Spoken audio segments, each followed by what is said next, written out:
ఒకప్పుడు వ్యాపారస్తుడిగా, పారిశ్రామికవేత్తగానే తెలిసినటువంటి Elon Musk తర్వాత రాజకీయాల్లో దూరాడు. ట్రంప్‌కి మద్దతు ప్రకటించాడు. ట్విట్టర్‌ని కొనుగోలు చేసి దాన్ని ఇటు అనుసంధానం చేసుకొచ్చాడు. క్రమంగా చివరికి ఇప్పుడు రాజకీయ పార్టీనే పెట్టడానికి సిద్ధపడిపోయాడు. ఇక్కడ విశేషం వల్ల ఏంటంటే ఎలన్ మాస్క్ వ్యాపారాలు ఇంతకుముందు దర్జాగా సాగినాయి. ఎవడు అధికారంలో ఉన్నది రిపబ్లికన్లైనా, డెమోక్రాట్లైనా. ఈ గొడవల్లోకి దూరాక యూరప్ దేశాల్లో టెస్లా కార్లు 55% పడిపోయినాయి. మార్కెట్ డౌన్ అయిపోయింది. యూరప్ వాళ్ళకి అమెరికా మీద ఉన్న కోపం, ట్రంప్ మీద ఉన్న కోపాన్ని ఎలన్ మాస్క్ మీద చూపించుకున్నారు. అదే సందర్భంలో రకరకాలైన సమస్యలు ఫేస్ చేశాడు. ఇప్పుడు ట్రంప్ నుంచి దూరం అయినటువంటి ఎలన్ మాస్క్ చేస్తున్న ప్రకటనలతో ఇప్పుడు కొత్త అభిమానులు పుట్టుకొచ్చారు.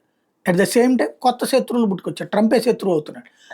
రెండోది, ఏ యూరప్ సమాజం అయితే మొన్న ఇతన్ని ఆగ్రహించిందో ఆ యూరప్ సమాజం తమ దేశంలో పెట్టుబడులు పెట్టడానికి రమ్మని పిలుస్తున్నారు.